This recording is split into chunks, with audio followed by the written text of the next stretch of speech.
All right, here with Reggie Hollins, Alex Wyche from Minority Prospects, but Reggie was a longtime coach at Tuskegee, also an alum. Alex was a longtime high school coach, but played at Albany State and Armstrong State. So thank you, two, for jumping on with me. Absolutely. Thanks for Appreciate having it. us, Ryan. How did you all get connected with each other for this?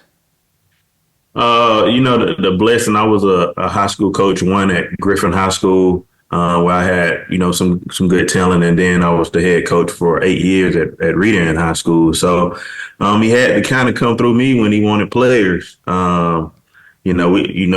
just didn't serve as draft guys, man. And I was blessed to have my 7 years at Reading and every kid signed.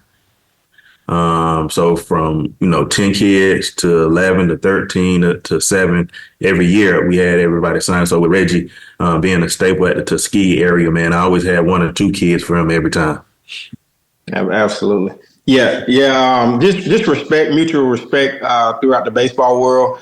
I always admired his success and what he was doing for the youth on that high school level and then also the amateur level. But one thing he did not mention was he was putting 100% of his guys into college and into the draft every year. And so to do that, man, is very difficult. To also have a minority program that gets, opportunities to penetrate Final Fours and state championships annually is unheard of as well. So hats off to him. I watched what he did and he watched kind of some of the things I was able to accomplish. And, the rest is kind of history. Did you both kind of connect with each other? Obviously not a ton of opportunities at that point for black head coaches. Obviously high school coach, college coach. Do you guys connect in that way as well? Yeah, for sure. Like you said, the minority area of just coaching. I was actually the first black head coach at Griffin High School in 2015. And then same thing with Reggie. I know he's the first full-time head coach with a stipend at Tuskegee, man. So it was just a merger, going to different events, seeing the top guys, and, the top guys usually kind of merge together. So that was one of the ways that kind of brought us together. And then the small story of how we really met. He wanted to invest in minority baseball prospects, and I was like, no, man, I got something more important for him. I saw him as somebody like myself. And, it's hard to run a company just by yourself. So I needed a Batman or Robin. He Batman and I'm Robin, whatever it is, somebody who was opposite of what I do best. I needed somebody to be my right-hand man, the kind of man to afford and kind of change the world. And both of you were having a ton of success at your respective levels. What brought about the pivot for both of you? One to get out of high school, one to get out of college. What brought about that pivot for y'all? Yeah, I think definitely I can speak for both of us on this. Reaching success at our prospective places, Tuskegee and Redan, we were only able to penetrate success and navigate, success for 35 guys, right?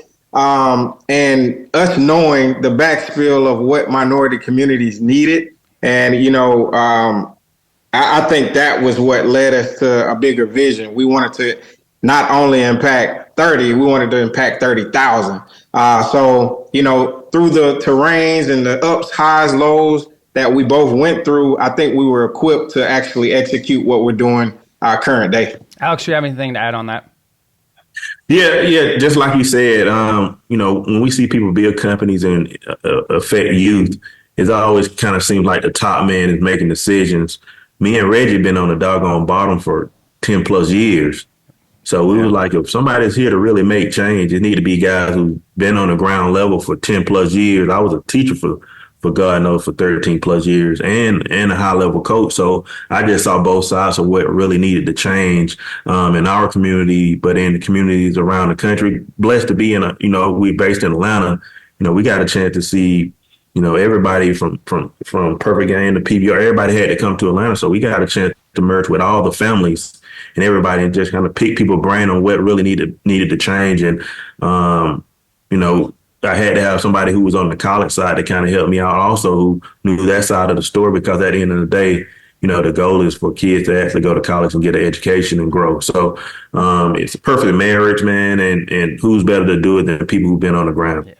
I feel that question a lot. People are, you getting back into coaching? And I feel the same way about the ABCA. I'm like, we get to affect change and help every level of baseball. And so it's much more gratifying doing what I'm doing right now. And yes, I loved coaching, but like Reggie said, you're only dealing with 35 to 40 guys a year. Now that can impact people in a much different way. You go back to an alumni event, you're going to see how much you impacted those individual players as they get out into the real world. But now you all are doing the same thing that we do here at the ABCA. You just feel like you can cover everything and help everyone. I was going to ask you all, do you all miss coaching at all? I know what you're doing. You're probably still coaching kids a little bit, especially on the college process and that part.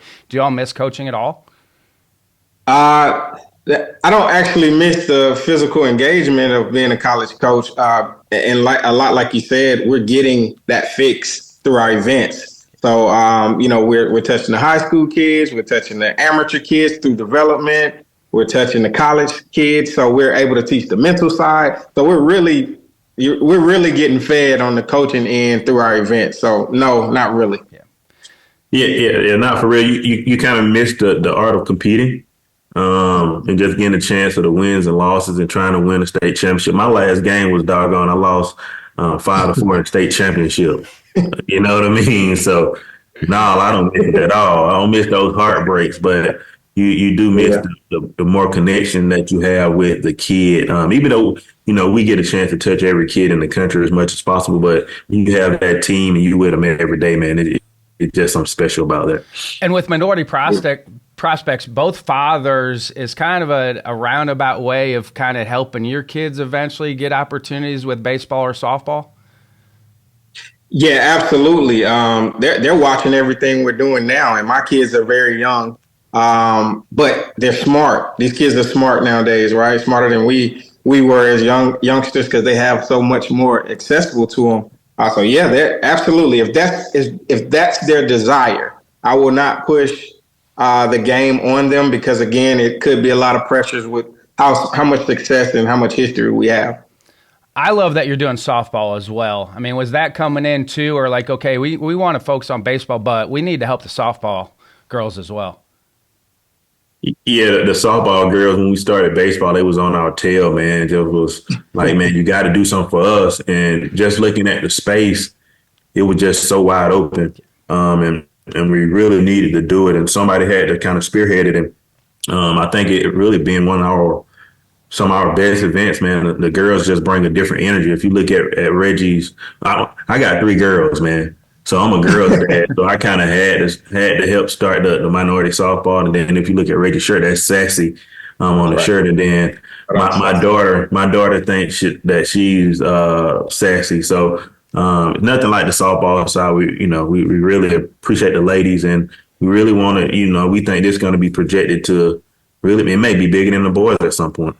Reggie, come from the baseball side with softball. Is recruiting similar to softball and baseball as far as the process for both those athletes? Yeah, the process is similar, but the grind of it is a little bit different because, again, you're trying to please dad, right? Dad's trusting you with his baby girl. So that's a little bit different. You're going to have to come a little harder, a little tougher, and the industry's different in the softball space. So, we've actually had to be recruits for our events while starting it, which was actually pleasing because it kind of gave us our recruiting hat back. So, just really trying to make sure those parents are comfortable with sending their baby girls off to events, off to school. It's a little bit different from the guys. The guys are like, all right, it's time to go, get out. Parents are there. So slightly different. Tony Baldwin's the head coach at Georgia. He's a good friend of mine, but he was on the baseball side forever, and he's been on the softball side. And we talked a couple years ago. I'm like, what do you think? He goes, I enjoy working with softball players much more than baseball players. He's like, they're way more coachable than the baseball players are. He said almost to a fault. He goes, we'd have All-Americans on our team, and I'm working with a freshman, and this All-American's trying to do what I'm telling this freshman to do. He's like, no, you stay, you're good. Like, you don't need to make these adjustments. This freshman I'm working with for a reason, but he was like, they're almost too coachable with the women's side of softball. That's right. No, for sure. Yeah. We've seen through some of these events. We've just seen the ultimate team player. They're the example of what you want as a team player. It's Yeah. all about the winning atmosphere.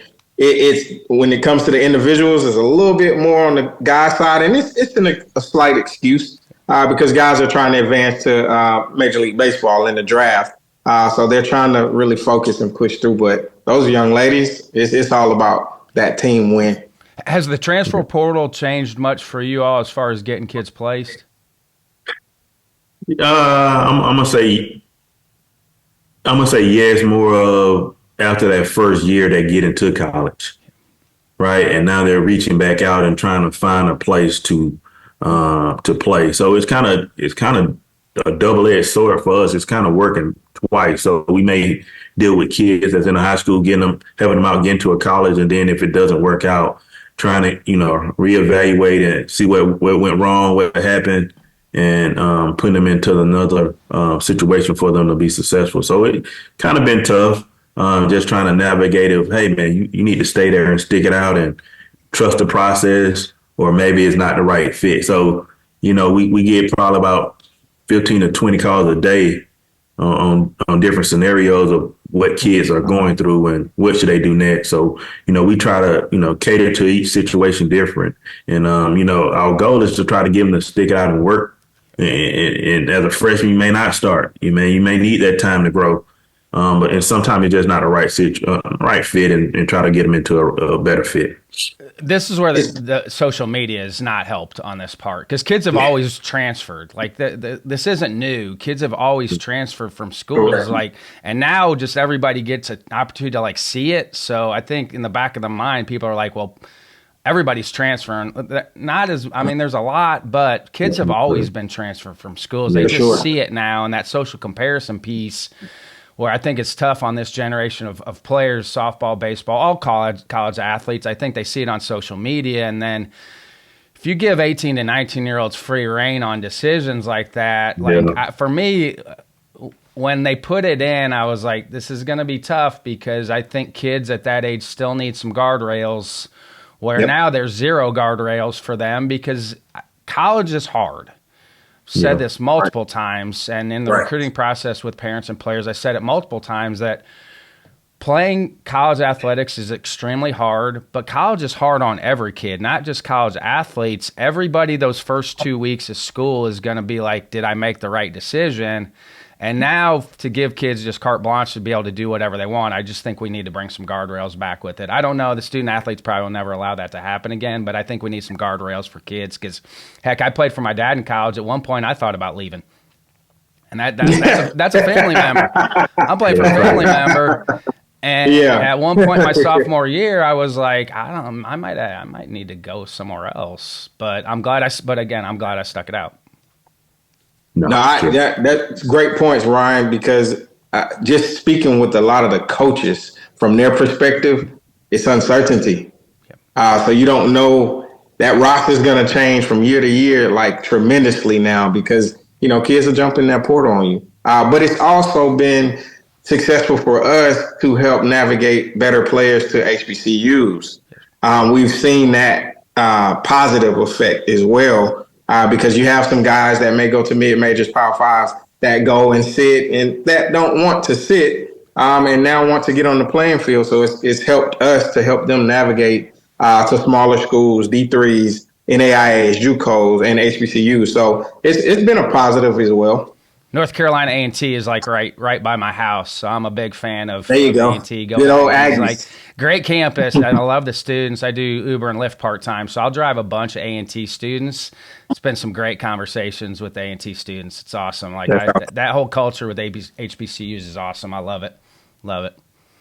For sure. Go ahead, Alex. You got something. Go ahead. No. One of our All-Americans, Xavier Meachams, just got promoted to, I think, high for the Marlins. From A&T. A&T is they're competitive. We went up there and did a ground level camp this fall, man, and the team is competitive, man. They got some guys. Yeah, absolutely. So Reggie, when you got in, because obviously Alex has been doing this, when you got in, what were some of the tweaks when you got there with what you guys started with and what you're kind of doing now? I would say the only tweak is more so affecting the amateur kid at the base level. So we're talking, that 6 to 14 range. I've never been able to put my hands on those kids, but what I do know is what they need because I was having to receive with lack of scholarships. I was having to receive some kids that needed a little bit of push and development. So I wanted to I always wanted to be able to go back and address those kids well before they get to the college ranking or opportunity. So that's really the only pivot. Everything else, I think I went through at Tuskegee prepared me for this. And that's part of why we started these camps. I wish we could do more of them because my interaction with the young kids is if they can see a college or high school coach and have a good experience as a 6 to 7, 8-year-old, they're going to be more interested in baseball than probably what they were before. And so do you feel the same way with that? Is that a way to continue to get kids engagement with baseball, maybe over some of the other sports growing up? Yeah, absolutely. That goes into some of the strategies that we have. We had a ground level camp here from January to April, where we focused on hard age 6 to 14. And we did, I think it was a 12-city tour and really impacted almost more than 6,000 kids and parents. So just a lot like you were talking about with some of your engaging camps, we make sure those parents have an outlet to ask questions and learn about the process so we can prepare them. It's all about a guiding school. So, yeah, I definitely. Alex may have something to add on to that. Yeah, it's two sides of it. We understood, me being in the high school sector, most kids lose focus of playing baseball, softball in that middle school range. When the fields get bigger and, people start throwing harder and that home run you thought was on a little field, that drop 5 is a pop up to left field. So we really want to focus on fundamentals, especially in the minority community. We know that they needed that fundamental so they can continue to grow. Athleticism kind of wears off once you get older. It's all about technique and learning the right things. So we really want to focus on that on these ground levels as we impact and grow. But also visibility. You turn on a commercial right now, you really don't see any black, white, or purple baseball players on any commercial. You'll see a LeBron, you may see a Odell Beckham or different football guys, a Patrick Mahomes. But you don't see Mookie Betts as much as you should and things like that. So one of the key things we've been trying to do is through social media and just Minority Prospects TV is just show the visibility of making baseball cool and that a lot of players are successful in their stories, man. So the more we can do that, I think the more we can create interest in the game of baseball and softball around the country. Alex, did you have feeder programs with your high school? Did you have feeder programs at the high schools you're at? Did you have youth leagues feeding into the high schools you're at? We did, but not as strong as we should have. Like a Parkview, which is one of the top high schools in the country. They probably have one of the best feeder programs in the country. With Redan, a lot of kids came in, right? We had kids from everywhere around the country, from Boston to California to any kid that really wanted to play that with minority, they would come to Redan. That's why, still now it's just for 40 years was one of the top programs in the country. But as we dissect different areas in the country and including Atlanta, which is a hotbed for minorities in general, we have to grow back with the feeder programs. And I think that the thing that killed it was kind of the little league stopping and kind of daddy ball. I know people talk, tough on travel ball, but, I think that we really gotta grow the little leagues with not just daddies coaching. We need people who know the game coaching. It's not like football and basketball where dad knows, this is a crossover. This is, a lot of times dads don't know the proper technique for baseball. They're just trying to win. So, and we've been trying to. I think that's the number one goal for the next 5 years is create some type of pipeline or instructional league where we can go around the country and create feeder programs around the country.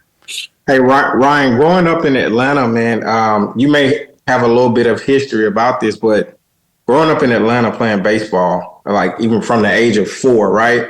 You could go in a 10-mile radius and find 12 parks that were full, right? That no longer exists for different reasons. But, like Alex said, if we can get that back going, the feeder systems were there.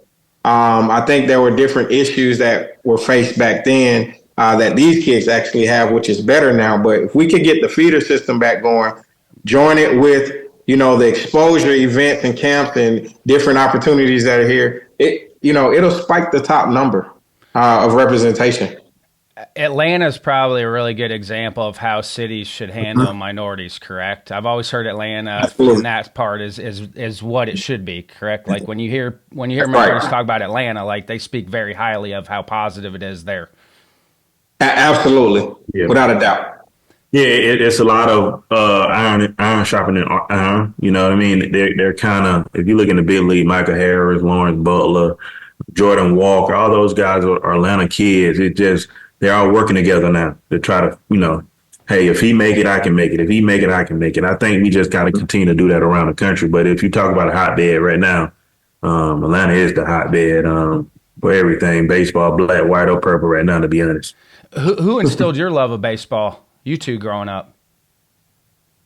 Or was it just the culture? Because you talked about how many kids were playing, but was it just the culture of baseball in Atlanta at that point?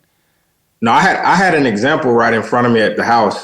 So my brothers are 8 and 10 years older than me. So it was catch the ball, I get hit in the nose, right? Just being honest, it was always hard throwing. My brother too. Luckily I was gifted and could really catch on quickly. But my older brothers introduced me to the game, and then once I started to understand, Hank Aaron, he was very pivotal. He and his son were very pivotal in my career, along with a lot of other recreational park coaches. But no, my brother, it started at home in the backyard.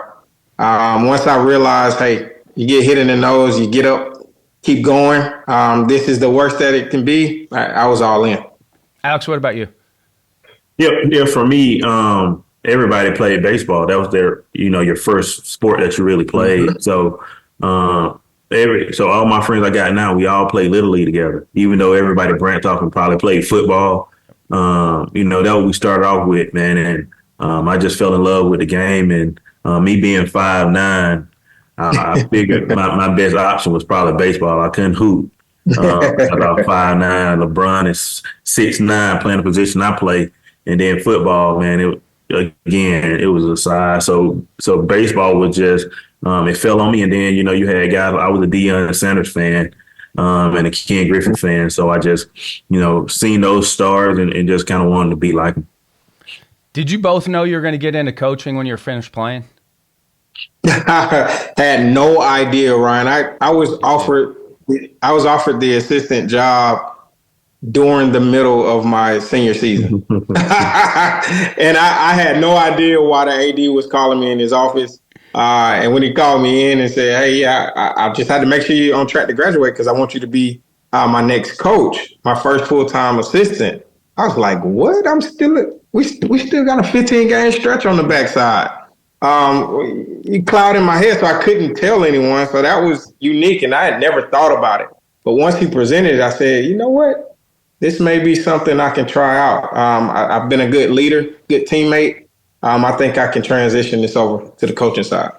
Alex, what about you? Yeah, same on my side. I kind of came back to Atlanta after Armstrong and had some Braves workouts.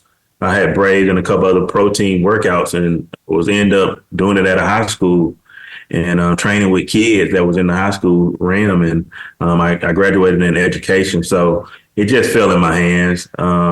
Pro ball didn't work out, and I was trying to get a job and end up getting into teaching and coaching and fell in love with helping kids out and giving them what I didn't have on the instructional side, but also on the exposure side. And it just kind of catapulted after that. Who helped you guys the most when you got your head coaching jobs? Who'd you guys lean on? Oh, man, I'm going to have to say I had several mentors.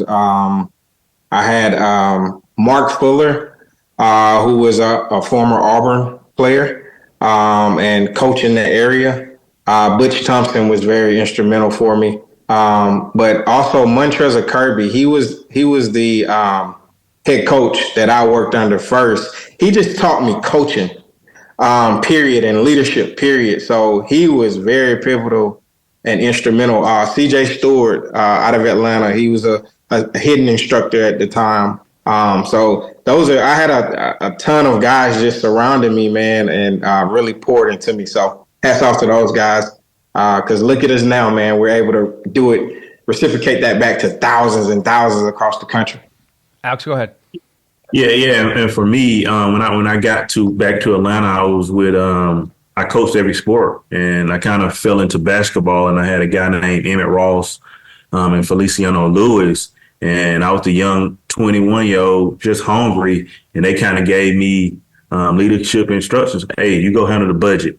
You go handle the meal plans and things like that. So it kind of gave me the opportunity to say, hey, man, before running a program, they gave me the opportunity to really run a program. And then going down to Griffin, I was just wanting to do it on myself and kind of do some trial and error. And then when I got to Redan, I had old time coaches like Christopher Harnett, who was there since Chris Nelson. Yep. Right. The whole system. And then I had Greg Goodwin, who is kind of like the godfather of black baseball in the country, to kind of instruct me, hey, man, this is what you need to do. This is how you handle these type parents. These are draft parents. Even though my first year at Griffin, I had a number 10 pick overall, it was just a different situation when you was going to Redan and everybody expecting you to win. And every kid think they're going to get drafted. So it just was a different culture that I had to. I had to get into a kind of like a managerial minor league or a Power Five structure because, I had 20, 30 scouts at every, at practices and games and trying to organize that and trying to win and teach. So, you had to lean on people who've been in that situation. And I think I had one of the best mentors with Greg Goodwin. Absolutely. Was it hard for y'all to delegate when you get a head coaching job? That was the hardest thing for me, was to let my assistants do things, because as an assistant, you just get used to doing everything. And so I think that was the hardest part for me. Did you guys have a problem with that, or were you good? You two seem like you would have been a heck of a lot better at that than I was. No, it was a struggle because sometimes when you want it done right, you do it yourself, because right? it falls and back both to of us you. are like Eventually, that. it's going to fall back to you if it's every not time. done right. That's right, because it's going to come on my head. But at the same time, I knew the coaching process was about developing others in leadership, just as someone did for me. So I had to start trusting the process, letting some things go, letting them fail, just as we do the players. So I had to kind of pivot that over to the coaching side. But I eventually got it. Yeah, I eventually figured it out. Yeah, for me, it was tough until I got to Redan. Griffin, I was all by myself. I wanted everything to be structured. Young, gun-ho coach. Thought I had a million ideas. But when I got to Redan, I had some old-time coaches that was there for a long time. And they're like, hey, man, this is how we've been doing it for 40 years. We're successful. You need to do it this way. So I was hard-headed for about a year or two. Just like you said, Orion, when you losing, it ain't on them. Everything, paperwork, you. fundraising, just all of it. It's because if something falls through the cracks, then eventually it's coming back to you. And whether it was somebody else's responsibility or not, it doesn't matter. It still comes back to you. If the pitching is not called right, they're gonna blame you. If the head coach fault, if they have 30 infield error, they're gonna say that we're not practicing enough doing infield drills. So. But at the end of the day, we try to teach. We do a lot of coaches cleanup, just like you guys do. Also, we trying to teach those managers to find great assistant coaches. You're just as good as your assistant coach. So if your assistant coach is sorry, your program probably going to be sorry. So trying to, pick those right coaches, because you got to be successful, you got to give them their power and make them feel like they're head coach too. When you're working your young kids camp, what do the youth coaches out there need to hear about some of the fundamental pieces that they need to instill in the kids that maybe you're not seeing, or some things that you're seeing that kids are doing really well at that age with the young kids? Yeah, I'll let Reggie talk. the great thing about these ground levels, we got a chance to see the people in the community that's actually impacting the kids and seeing what they know. And it was kind of scary because they didn't know as much as we wanted them to know, right? So we do a 5-minute, 10-minute session with infielders. You don't need a ball. You don't actually need a glove. We trying to working on feet work, different things like that. And some city we went to, they want to start off with fungos. Fungo, yeah. Right. Yeah. Rep. Like, what the big leaguers do. Yeah. You're like, what are we doing? We starting out with fungos, and little Johnny don't even know how to get into a correct stand. Plus, they're afraid of the ball at that point too. Like with the little guys, they're scared of the ball. Like let's let them get their feet underneath them before we start firing a fungo at them. For sure. So it comes back to technique, like Reggie. I know trying to coach the coaches on how to run a successful practice or how to. This is what a complete array of drills, from never touching a ball to medium level to Tamar Johnson, right? So I think that was the path that we were trying to create, where you can teach a kid who never had a ball and teach a coach this is what it needs to be done. Rag balls and tennis balls are your best friend as a youth coach. Like, it doesn't hurt. Like no gloves. Like start with rag balls and tennis balls.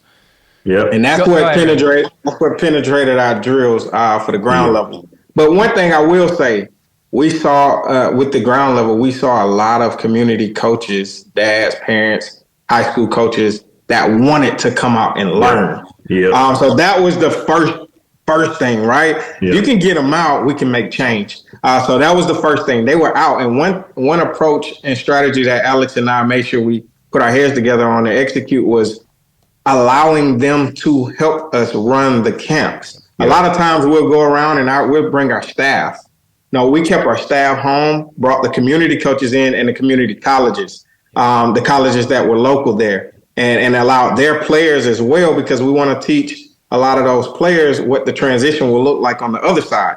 And then also you respect your coaches a little bit more when they're trying to pour into you. So, the fundamentals were very important, and a lot of them just did not have structures.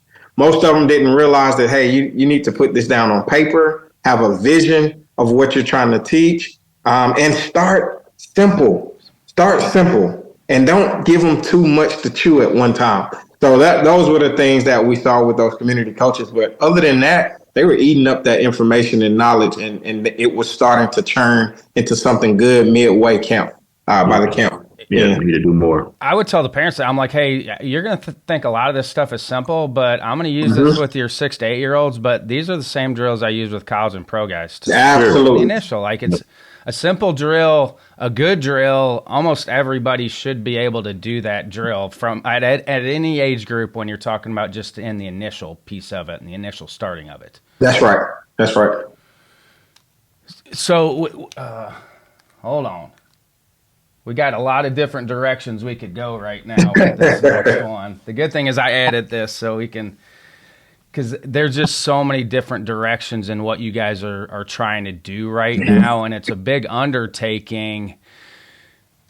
How do you guys handle that piece of it? Because you all have a huge undertaking. How do you know, okay, this is the most important piece of where we're going right now, that you may layer some things on the back end of it, but how did you guys figure out, like, this is the most important piece right now where we're at? So when I started it, with just, again, being a teacher and knowing kids, I figured first I had to show the end product, right? Had to show the successful kids, the drafted kids, to draw attention to the product that we're trying to create, right? So we started with All-American games, which had the top players in the country, then moved into just figuring out everything that was needed for growth, right? We know that high school baseball is something that's really important. The more better high school baseball is, the better college. So we did the high school showdown. Then we moved into a collegiate league. I think that is one of the biggest spots that we have. It just, especially with HBCUs and smaller HBCUs and just colleges in general, limiting less games and more development, bigger, stronger, faster during the summer. That is something that we really want to grow. And then, like Reggie said, this year we did the ground level. So where we've been trying to go, we want to start with the flash and mirrors with the big time players, and then now we're want to work from our ground up, right? So we want to create a funnel of ground level support, coaches support, little league support, and then move into hopefully better high school play, and then move into how can we support the colleges and making sure that they're successful and that they can give kids everything they need to be successful. And then now moving into the workforce side, because 90% the player, 99% won't play pro. 99% of 99 won't play pro. So now, like one of our partnership that we're going to announce for the HBCU game is with Walt Disney. And it just trying to piece together how to make sure that kids are successful after playing ball. Or even when they get drafted, I got I had over 10 players drafted, and, I got 2 or 3 big leaguers, but those other kids, what are they going to do when they get done playing? Right. So now we're trying to figure out that portion also of how to make sure people are successful after playing baseball too. So we're trying to touch it. It's a lot, but we're trying to touch every aspect because, time is short, man. We try to pile in as much as possible because these years go by fast. Where's the collegiate league located? It's in Atlanta. It's in Atlanta right now. The metropolitan area. And I did summer placement forever. It's not the easiest thing in the world to get kids played. Absolutely. Especially if you're not at a brand name school. Like that's the biggest thing. Like there's really good players that aren't at brand name schools that sometimes don't get opportunities, that they need a good place to play. So how many games do you guys play? How much are they practicing as far as the collegiate league? Yeah, so we're like a 25 game schedule. Not too much on the arms. Perfect. Those that need more will get more. We kind of know and have recommendations from the schools that they're coming from. So we know how to protect them. But yeah, 25. And then during the week, 3 to 4 days a week, we're talking weight room. We're talking our partnership with our development piece that we have coming in, so that they can just kind of gauge where they come in and where they are midway and where they're leaving back to school. So we just want to make sure we push much more development than game. And I love the summer leagues, but that was my biggest gripe later on at the back end. They're playing 75 games. Like they can't train. Like it's impossible. Yeah, absolutely. You would like for your guy, you would like to think your guys be able to do that. They just can't. They're physically not capable of training and playing with that type of schedule. They just can't. I know big leaguers can do it, but the guys I was sending out, they weren't going to play in the big leagues. Like they needed development too. Yeah. Right. Yeah, and that's your point too, Alex. Like not everybody's going to get an opportunity to play professional baseball. Sure. So how do we take these kids that are just going to be college baseball players and turn them into really good college baseball players, even though they're never going to get an opportunity to play professional baseball? Correct. Sure. Yeah. We had to scale back. Everything that we do is trial and error. So it's trial and error. This is our 4th year with the collegiate league. So from games, just learning what we see what kids need, especially in the HBCU sector. A lot of those guys don't have those biometric facilities to understand hitting and body training and different things like that. So we're teaming up with Full Count to do that with them throughout 8 weeks. And then we got Marquise Grissom, Luke Collier running spring training and things like that. So we're trying to give them everything they may not get in their college sector and combine it in 2 months. And hopefully, again, that's something that we may have to go on the road and create it in the fall too for those programs if needed. From the weight room, if we look at what's different between a LSU player and a Southern player, a lot of time it's the body. And a high school player to a college player, most time it's the body. So really harnessing again on weight room, bigger, faster, stronger, and understanding your body and how it works.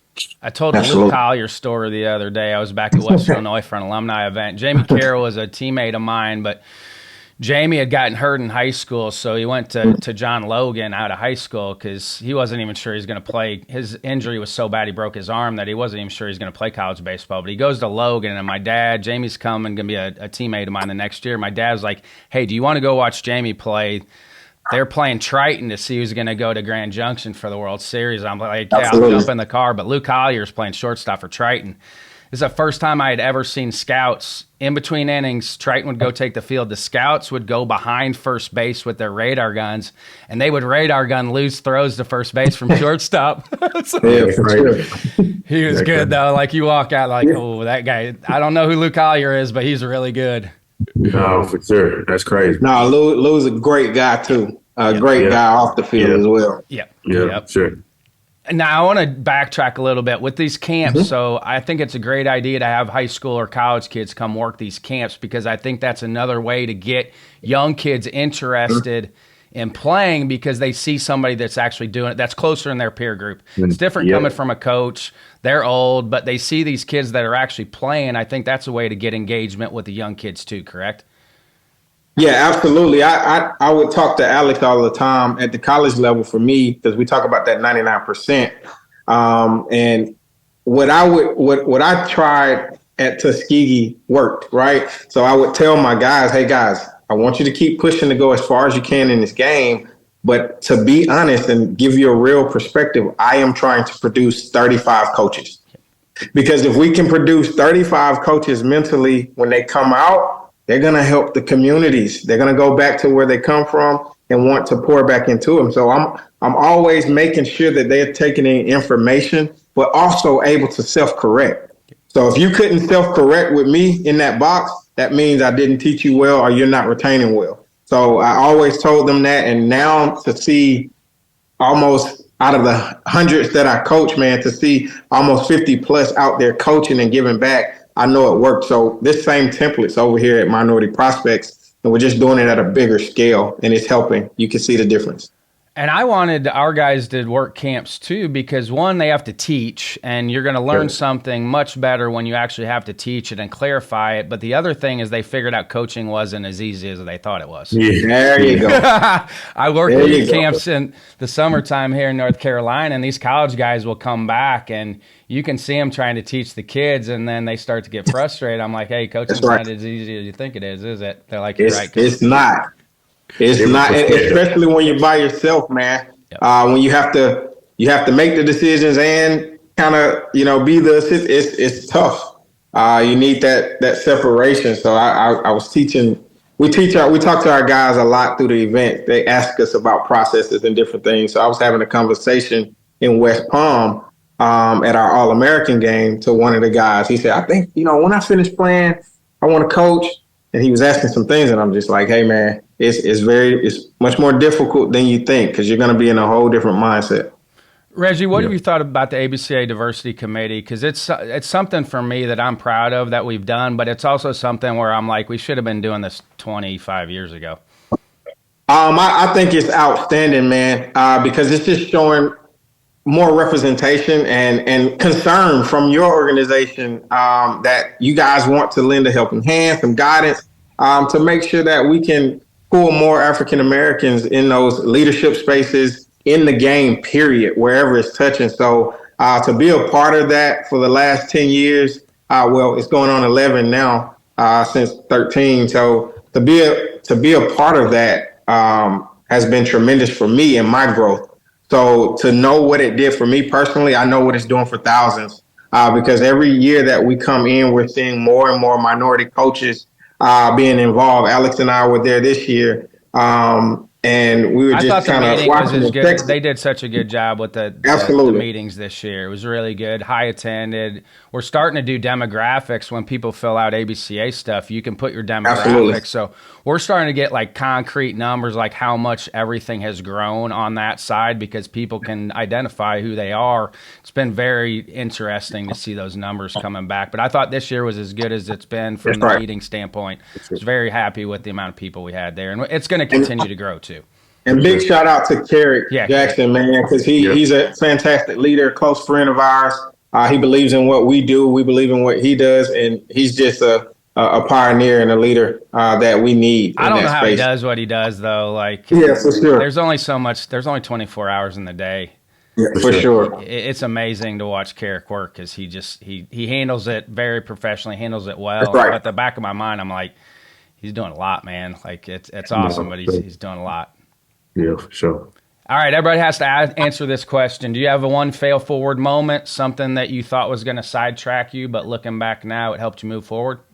Could be professionally, could be personally.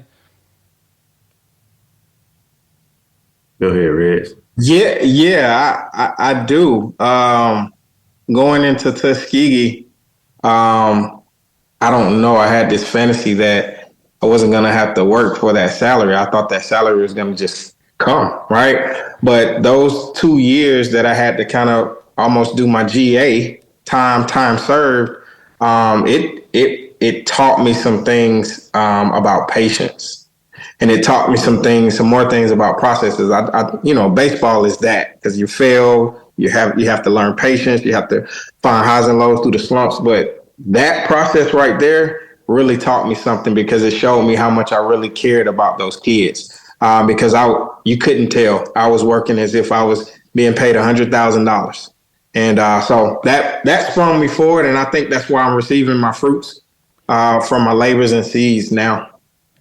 Absolutely. Yeah, for me, I'm guessing not getting drafted and playing pro ball. It kind of, I was that guy who had pretty good numbers and worked really hard. So it wasn't never a work ethic or a talent a talent thing. It just was in the right place at the right time, and it kind of my experiences kind of put me in a situation to kind of grow and create minority baseball and softball prospects of trying to get everybody an opportunity to maximize their reach.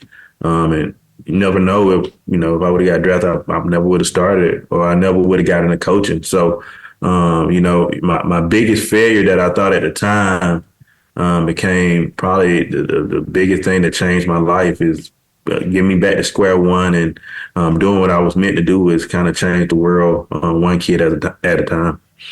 That's a blessing. I know you don't realize it, but same thing for me. The best thing for me is I was done playing basically the summer after I finished college. I played one summer of pro ball, but I wasn't going to play on TV. It allowed me to get into what I was supposed to be doing after I was finished playing.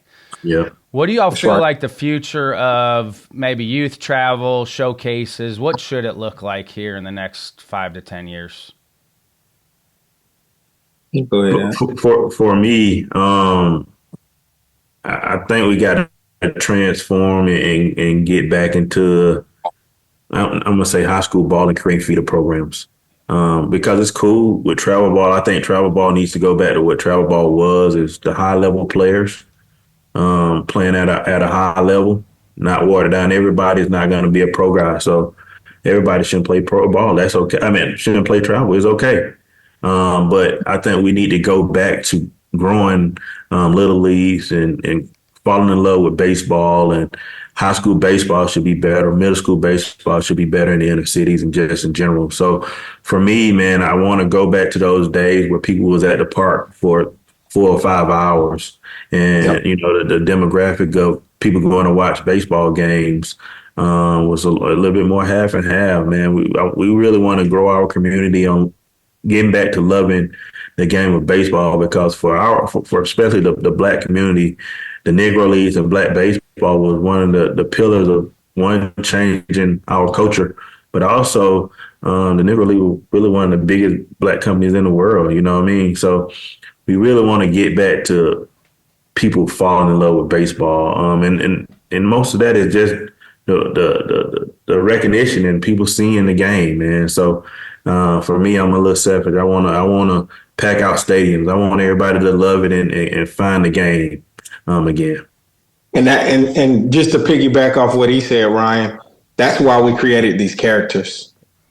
These characters were built to penetrate homes, thousands and thousands of homes, because all of us, with us being parents, we're looking at cartoons daily and different shows daily when it comes to our kids. So, we wanted to create Sassy, Swaggy as a representation for who we are as a culture, and what we can do to really penetrate, back into baseball. So shout out to Swaggy. Bob Kendrick's talk at the convention this year was awesome.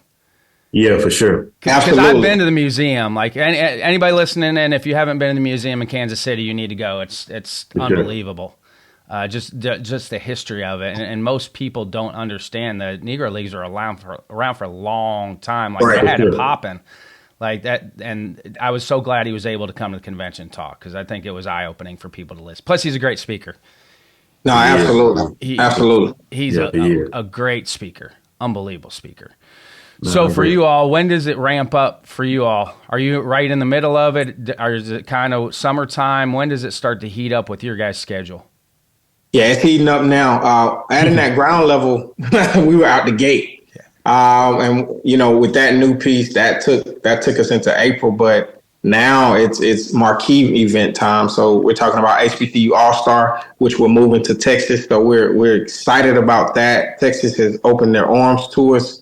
And then we're talking about our Little League World Series that will happen in Dallas, Texas. And then all of our range of All-American events for softball and baseball side. So it doesn't stop for us until December 20th because we'll go back to coaching. You're back to coach. You can't get away from that schedule. Yeah, you're back to coaching. Yeah, it's packed, man. But that shows you how much change Alex and I want for the community of baseball and softball. So, we're going to keep it packed so we can grow.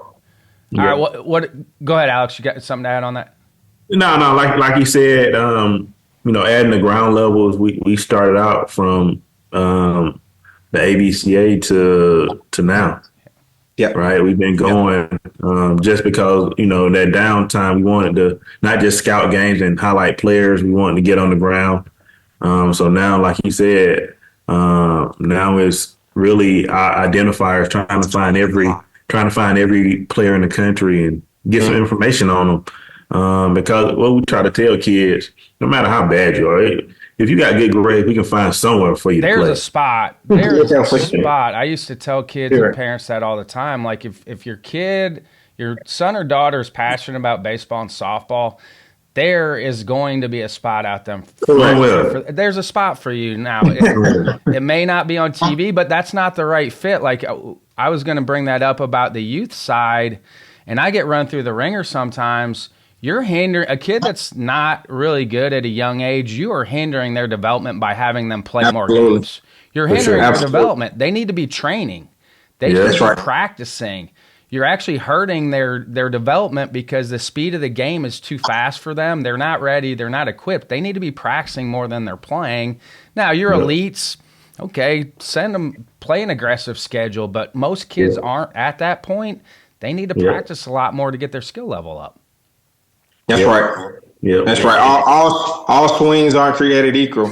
Do not. Some come out of the womb much different. Bad habit. Come out of the womb much different. Yes. 100 reps of bad habit. Man. Yeah. Those big leaguers are just special. Yeah. You know what I mean? Michael Harrell was special. Some guys are just special, man. No matter what. I saw Michael when he was younger. I saw Francisco Lindor. Like I saw Madison Bumgarner, Kristen Yelich. Correct. Those guys are different, but that's the top half of 1%. For sure. So more teaching this year. We're really trying to get into one of the biggest things we're trying to do is more teaching. Like we said, on the back end of guys, we're 4 years old, so now we're against our employees, the guys who've been in the events, and now coming back and needing jobs and trying to create more jobs for people outside of for baseball and outside of baseball to make sure they're successful, because at the end of the day, we want to just make the world better. And what makes the world better is finding people jobs and qualifications and showing them how to get jobs and things like that. And then teaching the parents and coaches on what they need to do to create a successful program and kind of push kids to the next level. We figured out that at the end of the day, we know that the parents going to try to coach anyway. So we need to coach them on what it needs to really look like, right? Absolutely. So we're just trying to be a full wraparound service and changing the game, but using this game just to really change America as much as possible.